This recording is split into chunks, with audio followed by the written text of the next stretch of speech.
And Seward was Secretary of State. They had to check for it. I love this map showing what they thought Alaska looked like. There's nothing there. The big thing about, at least they thought for Americans, there was nothing there of value. Why do we buy this chunk of ice? That's the chunk of ice that President Johnson is carrying right there. That's the actual check for it. I think that's pretty funny. But, and that, yeah, they finally got a good map by 1890. But this was the first American territory outside the continental United States. And this will be the beginning then of an American empire. The Russians supported the United States in the Civil War. So he kind of felt obligated to take it off their hands and make sure the British don't get it. But in 1898, there'd be a gold rush.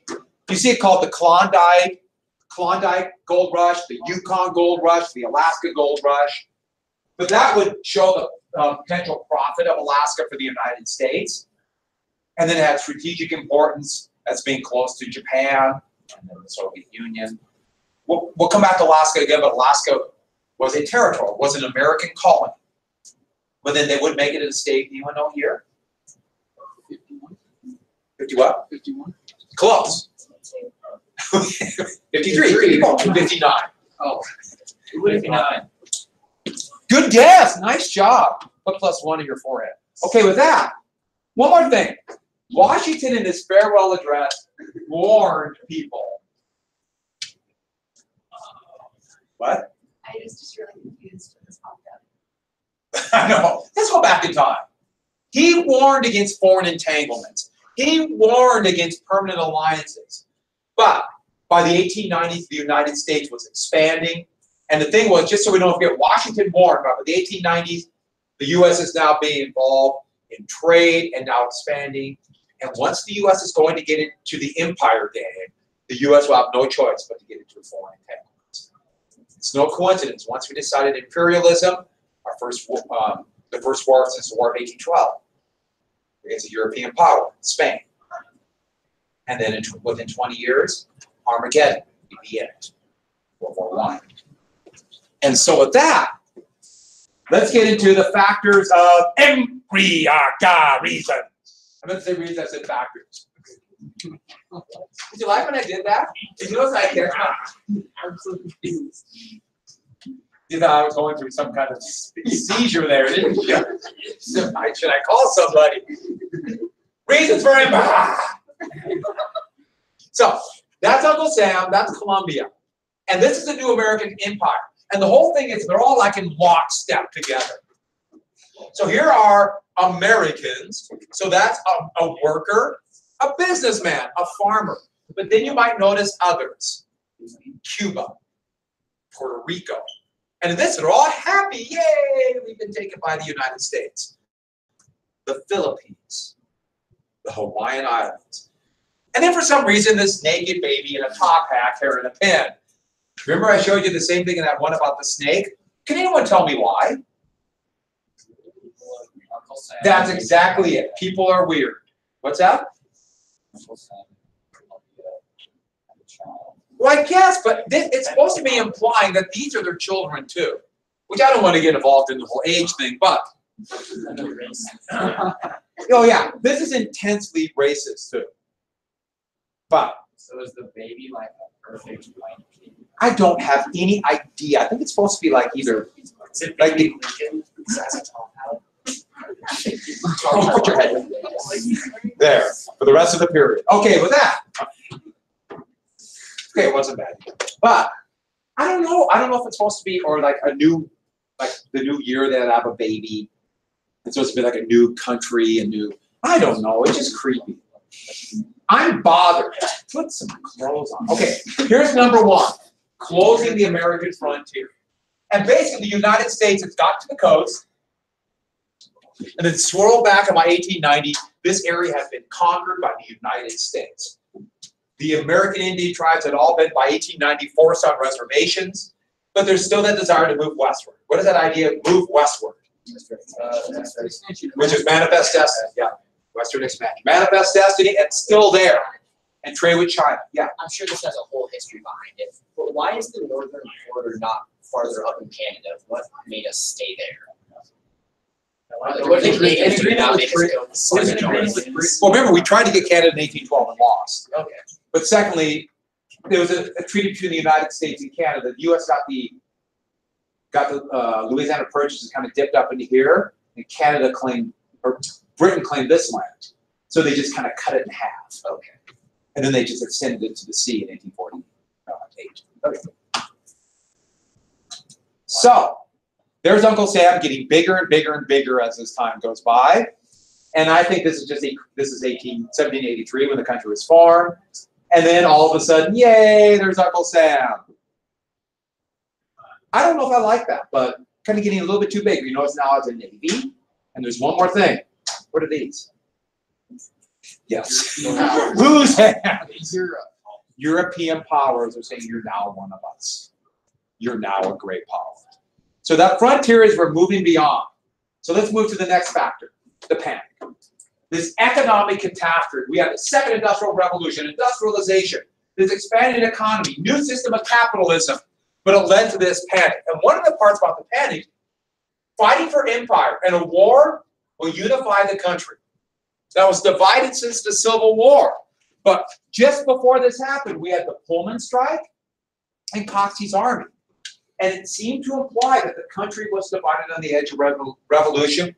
What better way to bring people together than to unify them in a war or empire? With the idea being rally to the flag.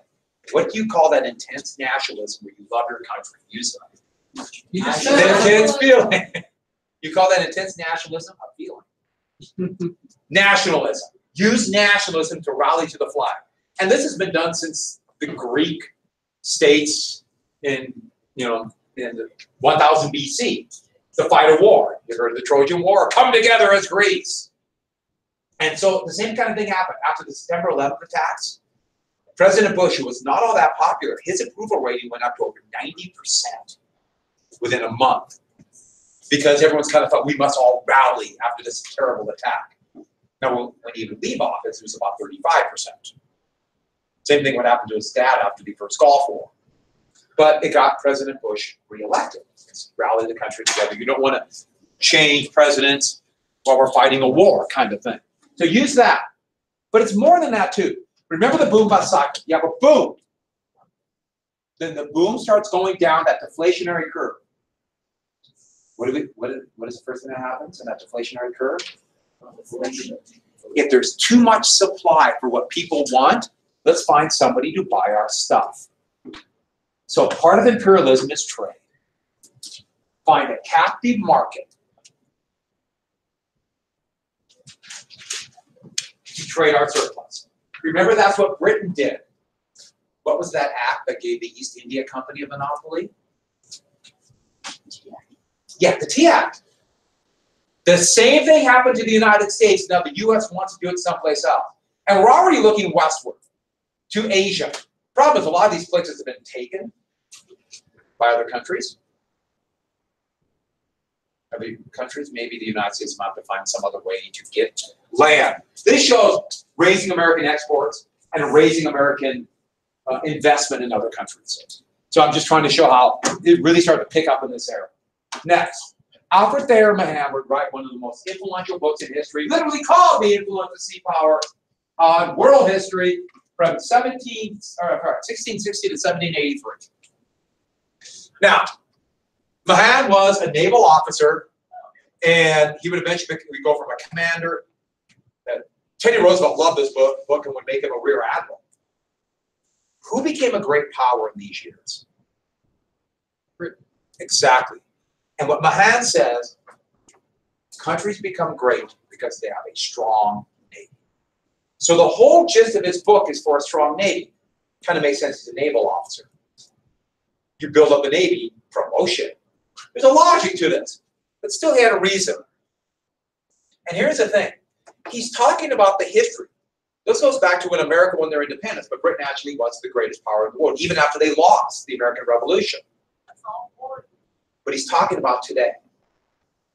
If we want to become great, we got to take a lesson from what the British did. Build a navy. We become great. But it's more than that. How this fits with imperialism is this, in three ways. First up, so you have this navy. Why? Number one, trade. You become powerful by foreign trade, by trading your product, by industrialization and selling those manufactured goods. Trade. But why do you need a navy? If you don't have a powerful navy, you're at the mercy of a country with a navy. Implying that someday Britain, using a powerful navy in 1900, could just cut off American trade by blockading the US. We need a strong navy to protect trade, or we will forever be at the mercy of countries with strong navies. And this was at a time where Britain's fleet was about twice as big as the rest of the world combined. What a lot of riches went into that. Now they had a tiny little army, but they had the big fleet. Number two, colonies come into this. You need raw materials, right, for trade. You get colonies. But how do you get overseas colonies if you don't have a navy to protect them? So navy protects colonies.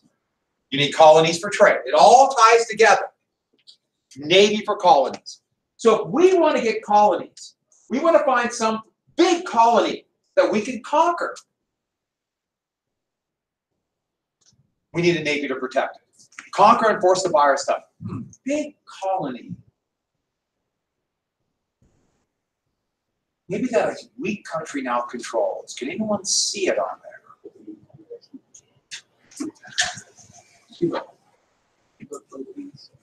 That's it. The Philippines. It's big. Millions of people live there, and it's close to China.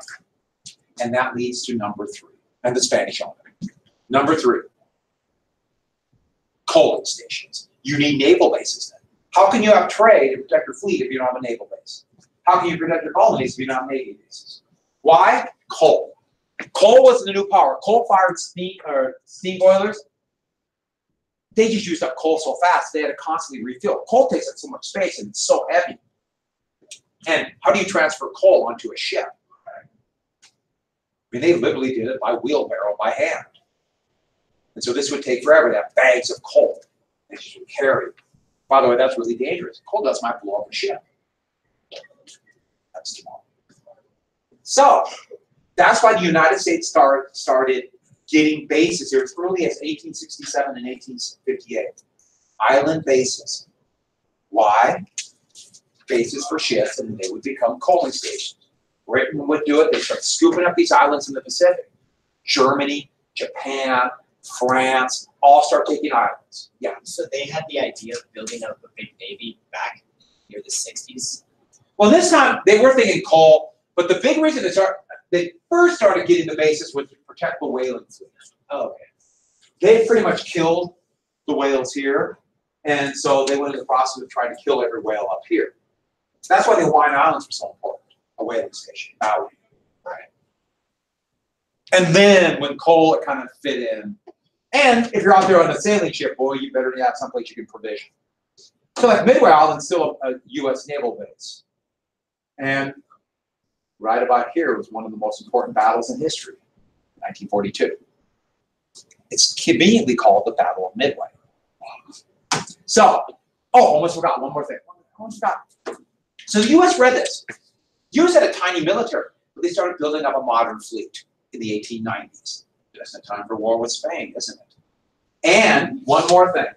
Other countries read this. This was read all over the world. This influenced so much.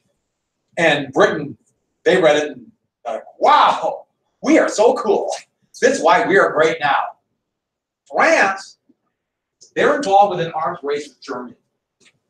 France was only about 2/3 the population of France, which was really confusing. 2/3 the population of Germany. And so they had to spend every penny on building up their land. So they couldn't build a fleet. Russia just began the Industrial Revolution. Not ready yet. They would build some. Austria, too politically divided. Out of an empire decline. There are a couple more great powers. Oh, Italy, they really wanted to be a great power. They weren't. The two countries read this book. It would change history. Germany had the biggest army in the world, the best army in the world, but they were never a naval power. That actually made them pretty close to Britain. You know, Britain had a powerful navy, they had a powerful army. But the new German emperor, Kaiser Wilhelm II, very unstable man. He read this book and wanted a navy to match his aunt's name. His aunt was Queen Victoria of Britain. They're all inbred. Don't forget that. But they started to build up a fleet, angered Britain, we became closer to France, scaring Germany, and that would lead to Armageddon. Well, that was. You're still in the shadow of World War I to this day. Kind of a big deal. Who else read it? What other great power? Brand new great power. Just industrializing at this moment. Who? Who did you say? Oh, Japan. Japan. So Japan started building up their fleet. They wanted an empire. They were imperial. As they began to expand this way, can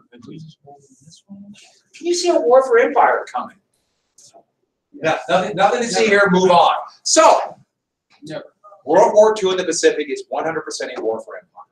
It's all about colonies. Everything was fighting about colonies. It's kind of weird you think about this war, titanic war for civilization, especially in Europe, which it really was. But in the Pacific, it was about empire. A bloody, horrible fight, but for empire. So, Mahan had a lot of influence. He was wrong on almost everything, but that didn't mean that he didn't have a lot of influence. He thought the next war would be this titanic naval battle. Once I would win and go home. No. Number 4, imperialistic fervor means that like this excitement. And you think about excitement, this affects politics. You're pushing politicians. And what it was is this. Britain had a great empire. France had a great empire. France's empire was huge. Britain went all around the world. The sun never set on the British Empire. But France, all this area in light green here and here, all French. And you might say, wait a second, isn't that a lot of desert? Still looks big on a map, doesn't it? Germany had a powerful empire. And they're looking at it saying, all these Americans are thinking, all these countries have a great empire. Aren't we great? Don't we deserve an empire? And the push came to show that America had entered the world scene. We are going to get our own empire. So that's the key. This is a political. They're pushing politicians.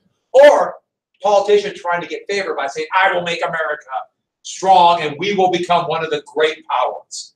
And so this is implying that Britain and the United States will control half of the world. Here is Cecil Rhodes would control the gold in South Africa, one of the richest men in the world. And yes, in a pinch of guilt, he would gold scholar and things like that. But that's another story. He thought Britain would have Egypt to South Africa, British Empire, that would stretch it. In fact, he wanted a railroad that would connect it. That was a really famous cartoon from 1890, showing this British Empire. 12 years later, look at Uncle Sam. Directly copying that, now controlling, that's the Philippines and part of Central America, the American Empire. So, that idea, this is politics. Last thing of the factors, that's social Darwinism. And I can't emphasize enough what a big deal social Darwinism was. And it was more than just classes. You know, one class is supposed to be on top, one person is supposed to be on top. It's racial social Darwinism. That one race is above another. And John Fiske would have more influence than about anybody at this time. His book, The Hierarchy of Race, kind of laid out this idea that this kind of bastardization of Charles Darwin, where there are lower species that are below and it goes up to the top, the best humans, and what's the bottom? Slugs of humans. Or humans on top and the lowest animal, slugs, right? Who agrees? Slugs? Slugs. Yeah, slugs. And how do you keep away slugs? If the slugs attack, have salt. I'm telling you right now, don't go anywhere without salt. The slugs are coming. This June, there were like 400 slugs around my house. Huh? I've never seen one. Oh God, there was all these slugs. Oh, you're lucky, I envy you. So, back to this. So, it must be races are like that. And Fiske came up with 39 different races. Now, let's be very clear about it. The difference in races is purely a social human construction. There's no genetic difference. But 39? That's just garbage. But he did it. It sounded like it was science. I gave you the name for that. What sounds like science, but isn't really science. Sciencey. It is, but this is sciencey stuff. And he laid out as, well, I think this picture from one of the pages of the hierarchy of race, which had great influence, shows who's on top. Here's 5 of the 39 races. And you have the Mongolian race, the Ethiopian race, American, and Malay. And look how they draw the faces. But look at that picture. You can see a lot of differences in there. Do you remember way back when, talking about the development of racism that went hand in hand with slavery, and on the plantations there was racial differences. One group was treated better. Who was treated better on the plantation? Lighter ones. And where did they work? Now we know we've already gone over why they were light skinned, but implied the lighter, the more white, the more civilized, the more superior, the darker, the more savage, and that would go on to pictures and even movies. You know, the good guys in white, the bad guys in black, sinister, savage. Look how they draw that. You notice that? The shading. They're darker. They're sinister. They're all men. They're not looking at you. Do they look friendly? Don't they look kind of sinister? Don't they look threatening somebody? And look how they draw the Caucasian. What do you notice about the Caucasian? Looking right at you. So not afraid. A woman surrounded by sinister, evil men. They did this on purpose. Not only it's white, I mean clearly, I mean, you can really see the color. I mean, if you turn the light off and it really explodes at you. That's white. That's the good, threatened by evil. And it is the duty to colonize these areas, not only because they should be on top, because they're Caucasians and they're on the hierarchy, but also to protect them, because they're coming for her. And the concept of race mixing, they talked about this all the time. If we don't control it, there'll be race mixing, and it won't be then that other races will go up. It's going to be that Caucasians will go down, and the great race will disappear. I'm taking up another little book. I'll show you in just a second. All of these would justify colonization. Remember what I told you? This was the most racist time in history. And have you ever heard of something called eugenics, an idea created in the United States? Basically selecting breeding to make sure all impure races get into the superior white race. Yeah, these are all from the United States. You combine that with Jim Crow thinking, in other words. Yeah, I wonder who really liked this kind of thinking. Yeah, Hitler actually would say America had a lot of really good ideas on this. I don't want to be in a country where Adolf Hitler said, boy, I admire them. So, that's that. Remember her face. Remember what she looks like. We'll come back to that. Her face, how pure she is. This is important. And we want to feel, this is my favorite part. We want to feel sympathy for her. That's what they want. It's drawn in that way. Even though Caucasians have all the power, not women. Here's another one. Then it must be the duty, the white man's burden to bring civilization. And who's this supposed to be? What person? He's a Rough Rider. Teddy Roosevelt. So this is right after Cuba was taken by the United States, taken from Spain. And who's that? I guess I turned a lot up, so it's kind of hard to see. It's a Cuban. Taking him to the school. They can't do it on their own. Only Caucasians can do it. It's their burden to bring civilization to it. And look how they draw that face. Now, there's a reason they draw that face in that way. 70% of the population of Cuba, to this day, is of African descent. Remember all the slaves brought in from sugar plantations.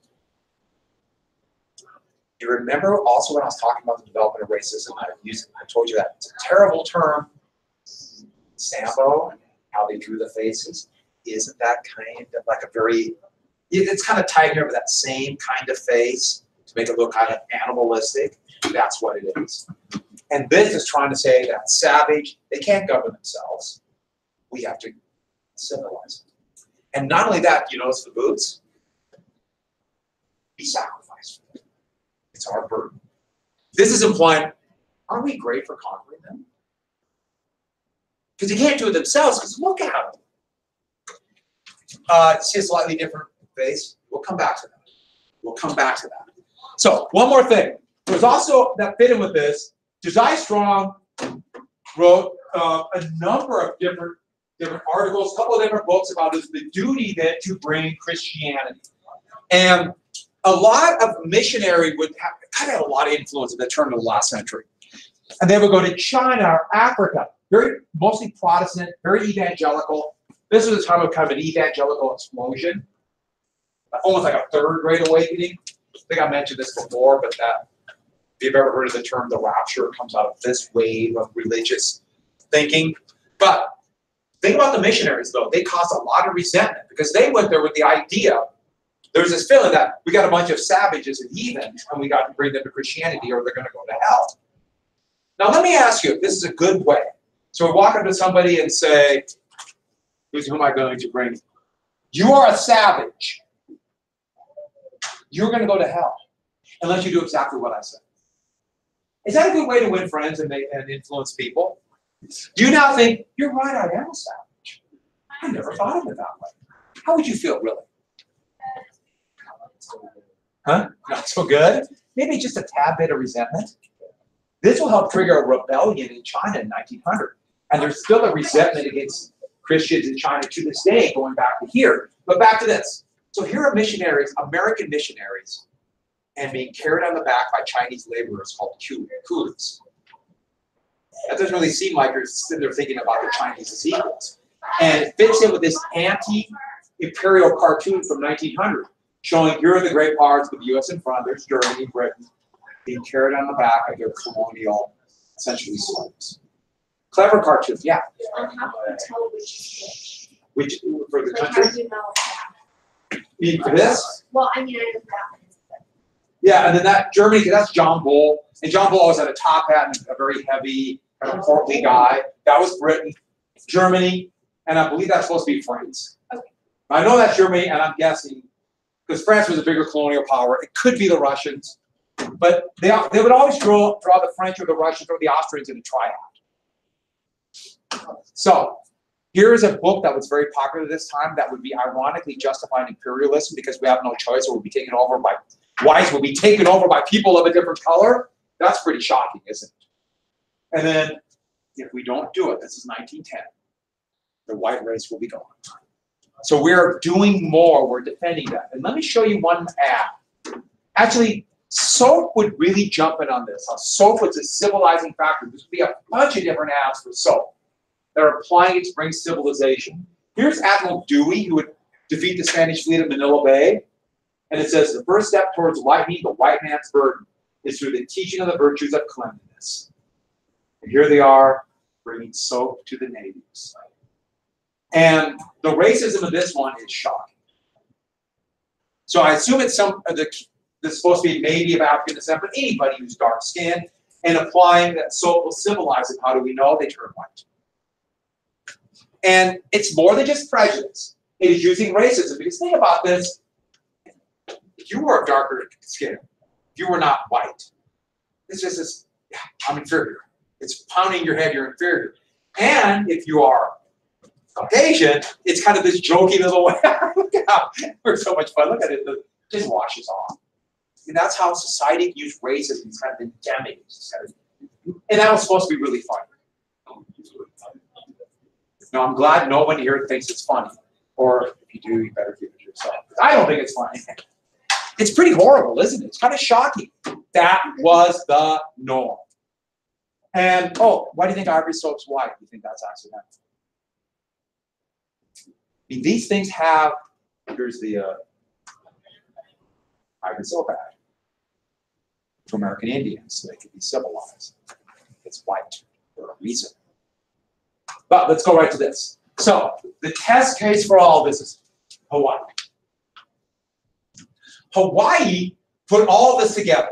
It was the U.S. kind of beat the British. It made them sign a bunch of treaties. So it's called a protectorate. It's economic imperialism. But by the 1870s, sugar and pineapple, especially pineapple, became huge. And American planters began to buy up land. So they moved to Hawaii, a different country, and started to buy up land. And this is what we got to get. By 1890, 90% of the arable land in Hawaii, on the Hawaiian Islands, the main islands, were owned by American planters. They're what we call 90%. They're called expats or expatriates because they left the other country. They're living in another country. And pineapples became the craze. If you had a fresh pineapple in 1890, that was like, that's a sign of wealth. Wallpaper was in its zenith at that time. I think wallpaper was a real sign of or the best way to decorate your house, the most expensive, and pineapple wallpaper was huge. You go to those old mansions in New York City on Fifth Avenue, and there's always pineapple wallpaper. But I gotta say, there's few things in the world better than a fresh pineapple, right? Even one from the store that's been, that's like a couple months old, it's still really good. And if you ever have one that's fresh off a tree, unreal. We grew them all over Miles City. It's the banana belt, so we have that. But well, Queen Liliuokalani would become the monarch of Spain in 1891, and she had the slogan "Hawaii for the Hawaiians." I put this in to show you the strategic importance of Hawaii. It's right in the middle. There she is. Hawaii for the Hawaiians wanted land reform. Land reform meant buying the land, forcing the American planters to sell the land. So buy the land from the American planters and give it to Hawaiian peasants. So the wealth stays there. And she was incredibly popular. To this day, she has kind of a mythical popularity in Hawaii. And so she wants to return Hawaii to the Hawaiians. The wealth stay there. Well, you can imagine the planters would be furious. And they began a long propaganda campaign to discredit her and say that she is leading Hawaii to ruin. We must take over. So look at this cartoon. That's just a couple years into her reign. Look at that face. Remember the Sambo pictures I showed you? Look at her body features, her feet, her hands. They make her look like an animal. And it says, gross immorality, scandalous government. Propped up because the U.S. had a naval base in Maui. So that is going to trigger a revolution in Hawaii. Now, you notice I put in quotes. It wasn't a popular revolution against a tyrannical government. It was American planters overthrew the government. And that's the leading planter. I'll get to him in just a second. And another thing they're really mad about, that tariff of 1890 raised sugar prices because it raised the tariff. You don't have to pay a tariff if you're an American colony. So take it over. So in 1893, planters organized an uprising against the government. But basically what they did is they organized a militia of well-armed American expatriates, and then U.S. Navy vessels had Marines on board. The Marines joined the rebellion. Cleveland didn't order it, they just did it. And this was in Maui. They imprisoned the Queen, and then you want to guess what they did? This should sound familiar. They created an independent republic and named it President, Sanford Ballard Dole. That's Dole, great beard, huh? And then they hoped the United States would annex it. Just like you remember Texas and California did the same thing. Does that name sound familiar? Yeah, it's going to become a big corporation, a holding company. Dole bananas, pineapple, all kinds of stuff are Dole. In fact, you want to get bananas, only 2 companies sell bananas pretty much in America. Dole and anyone know? Chiquita. And we will get to Chiquita. So, they wanted to be annexed. But Cleveland said, no, wait, this goes against American values. The U.S. came from an empire. We can't do it to somebody else. He was opposed to imperialism, but he's not going to be president much longer, is he? The next president will be McKinley. And 1898, the United States went to war with Spain, and in the euphoria of that victory, anybody want to guess what happened? The U.S. annexed Hawaii. There's the annexation ceremony. There's Dole taking the oath of office. The United States took Hawaii, and Hawaii would be an American colony. We conquered another country, took it over until 1959, when the United States would make it a state. But here is the United States, and that's, now you recognize John Bull. Boy, they draw them pretty well there. They're like playing chess for parts of the Pacific. And here's Uncle Sam taking Hawaii, the Queen. And you see how they draw the face? They justify taking it. Now remember that, because tomorrow I'll show you something else. Because I know what you're thinking as you sit there overjoyed and excited. In fact, I took a picture of you before class, and there you are, waiting. Isn't that good? And you're waiting in rapt attention, hoping that I'll ask this simple question. And what's your answer? Yay! Look at you. You're so happy. I'm going to give you an essay question. Now, you're not going to turn this in, but you're going to write a thesis. So you can do it like on top of the sheet or just include your notes. Are you ready? But it has to be in crayon because it involves a sentence, but you're not turning it in. That's crayon. It can be pen or pencil, doesn't matter. Are you ready for an essay question?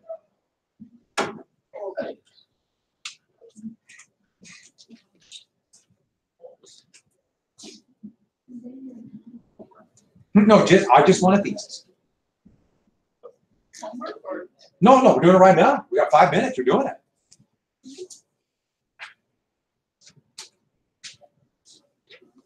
Now, the thing about a thesis, don't forget, and I'll put this up here.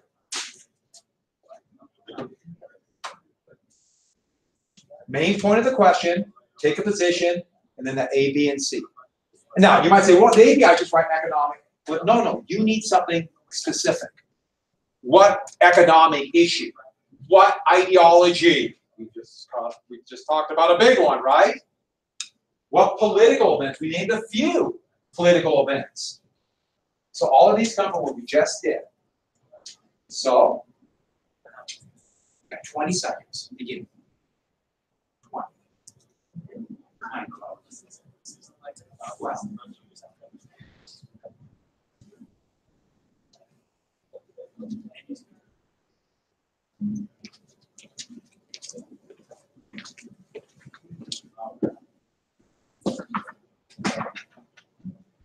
I'm shutting this.